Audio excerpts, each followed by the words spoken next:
Ian! Ano to? Dad, sige na Dad, papaliwanag po ako. Ano kasi, You're a disgrace to this family! walang hiya ka! Sira ulo ka pa ng manyakis ka eh! Oh, yan, Pak. Gandang buntis. Magandang buntis na siopaw ka mo. Uy, hindi, no? Ang ganda mo nga eh. Tingnan mo, kahit nga, tumaba ka, ang ganda mo pa rin, parang blooming ka pa rin. Tingin ko, babae ang anak mo. Ano mo naman nasabi? Ay, naku, sabi kasi nila, kapag blooming daw yung babae, tapos nag-glow up, kahit buntis, is babae daw ang anak. Sigurado ka ba dyan? Nagpapaniwala ka naman sa mga sabi-sabi. Of course, proven and tested na yan ng karamihan, no? Sige, tingnan natin mamaya sa gender reveal. Boboto ko. Dali na, ano pa ko lang. Dito po.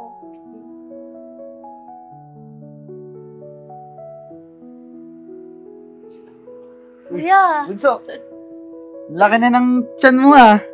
Oo, kuya. Malapit na yung due date ko eh. Hello baby namin!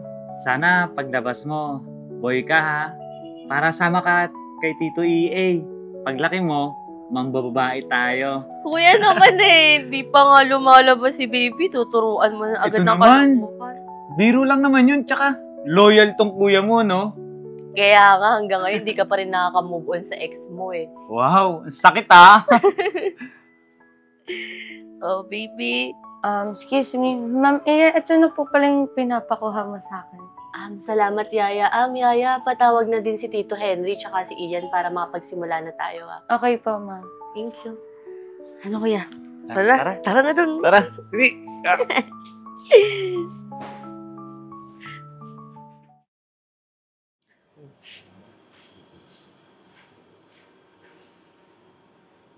Yaya, nasan nga pala si Ian? Hindi ko po alam, ma'am. Wala din naman po siya sa kwarto niya. Sige, Yaya, salamat. Punta ka muna dun.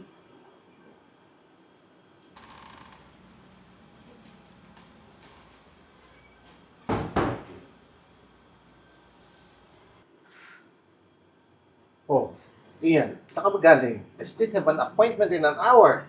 Sorry, Dad. May pinuntahan lang importante. Okay, so pwede naman natin umpisahan to, eh? Alam ko, excited na kayong lahat para malaman kung ano yung gender ni baby. At ako din naman. Pero bago ang lahat, gusto ko muna magpasalamat. Salamat nga pa lang sa kaibigan kong si Myla na tinulungan ako magpaganda. At sa inyo po, Tito Henry, na minove nyo pa po yung meeting nyo. At syempre, sa kuya ko na umabsent pa sa trabaho para lang makarating dito. Sobrang na-appreciate namin kayong lahat ng asawa ko. So, start na tayo? Buksan ko na. Ito na yung Lalaki yan, natin. Lalaki yan! Babae. Oh, nararamdaman ko lalaki yan! Sige na. Ito na. Lalaki oh!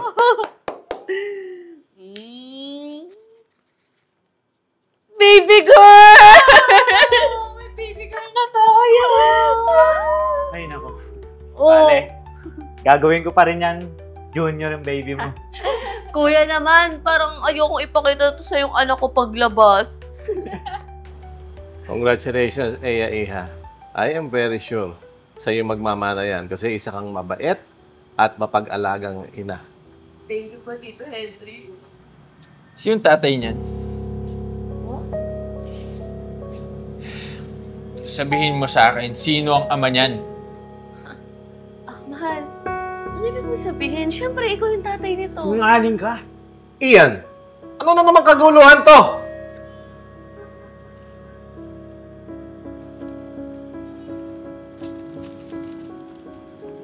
Sperm analysis. Nagpa-sperm count ka? At 0 ang sperm count mo? Anong gusto mo sabihin? Baog ka, Ian? Exactly, Dad. So, totoo ba yung sinasabi nila? Kuya, hindi. Nakakasigurado ako si Ian yung tatay nito. Talaga, Eya? Sige nga! Paliwanag mo nga sa amin yan. I am so disappointed with you. Eha!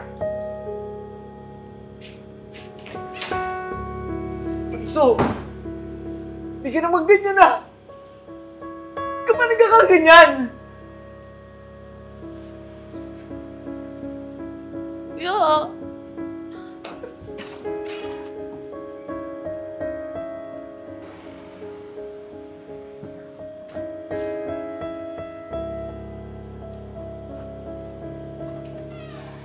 So ano, Eya?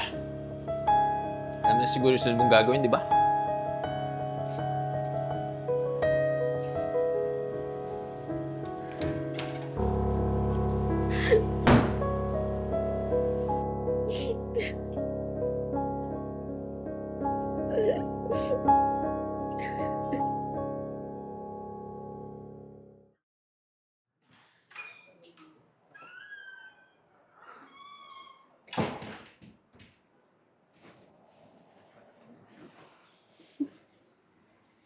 So, yun palang plano mo.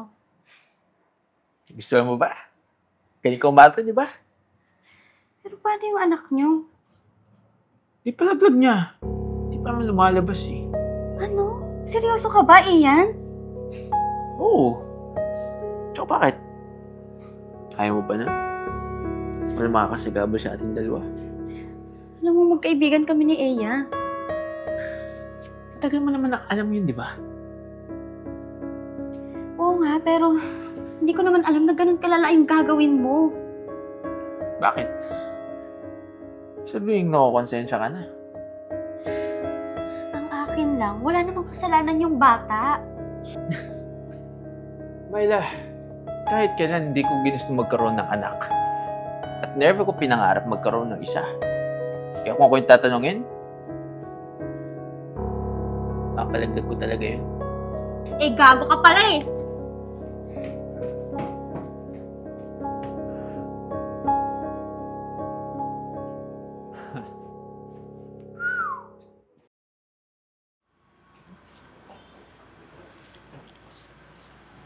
Tito Henry, aalis na po ako. Bakit? Naiya ka sa ginawa mo sa akin, tsaka sa pamilya ko. Alis ka na nga. Nakakadirig na. Ian, ano ba? Sumusobra ka na! Kaya kung makakampihan mo pa talaga yan? Oo, dahil gago ka. Tito Henry, totoo pong anak ni Ian yung dinadala ni Eya. Ian! Anong kagulan to sinasabi ni Myla? Malamang dad, kakampihan niya yan. Magkaibigan yung dalawang yan eh. Bagay. Buntis ako. At si Ian din ang ama. Hindi siya infertile. Gawa-gawa niya lang yun para maghiwalay sila ni Eya. Buntis ka? Oo. At alam mo ba, akala ko magiging masaya na ako kasi pwede na tayong magsama kasi binuntis mo rin naman ako eh. Pero gusto mo lang pala, puro pasarap. Kati mo lang yung laging pinapairal mo pero hindi mo kayang panagutan kahit na sinong maging anak mo. Ma'am, sir, buntis din po ako. At si Sir Ian din po ang ama. Ano? Ian! Ano to? Dad, sige na dad. Papaliwanag po ako. Ano kasi? You're a big disgrace to this family! Walang hiya ka! Sira ulo ka pa ng manyakis ka eh! O ano? Lalayas ka ba? O babanatan pa kita ulit? Yes!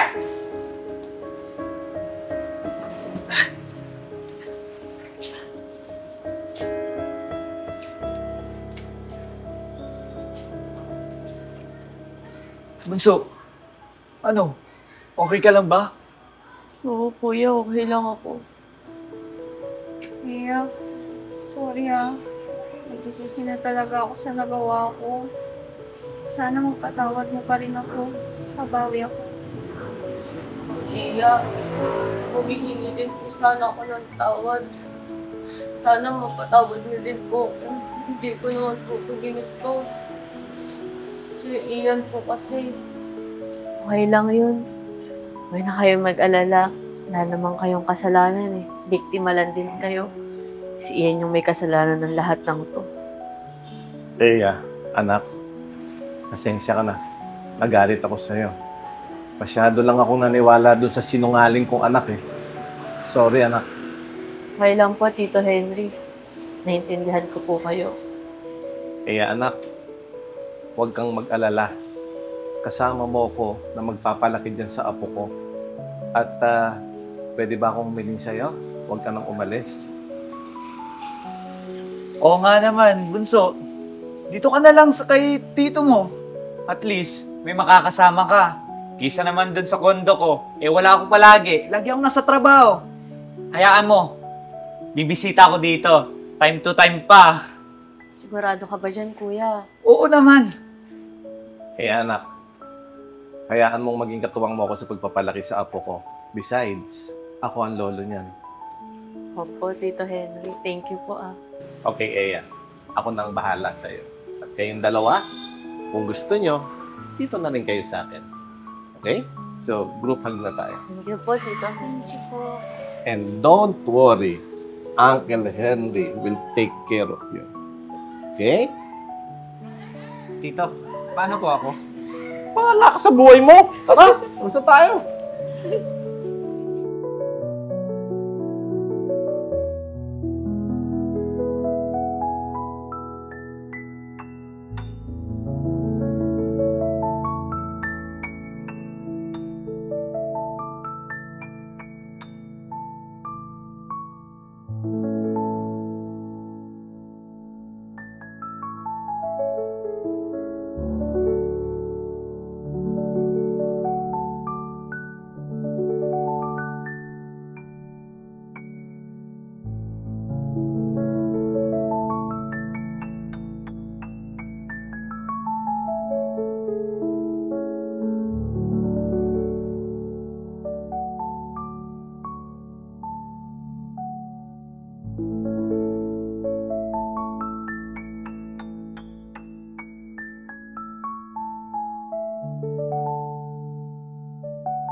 Hi fam, this is Ian Pecho.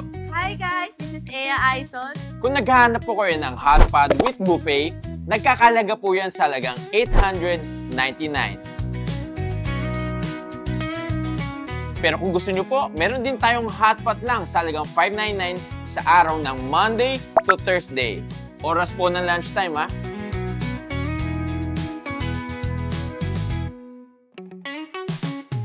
At kung kayo po ay meron dalang sasakyan, huwag kayong mag-alala. Dahil dito po sa branch na to, meron po tayong basement parking.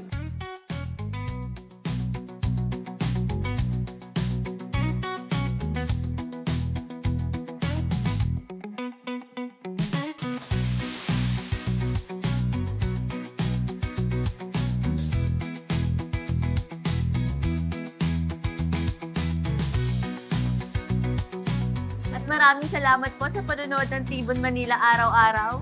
And kindly subscribe to our YouTube channel, Tibon Manila and The Crazy Ones. The Crazy One, Life never gets old.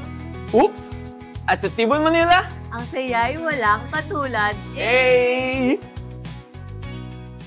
Ilang buhay ay masaya kasama ang bagata. Wala kasi saya sa bawat tulog at galaw. Magkasama tayong lahat, Tibon Manila, walang pag-aalilangan.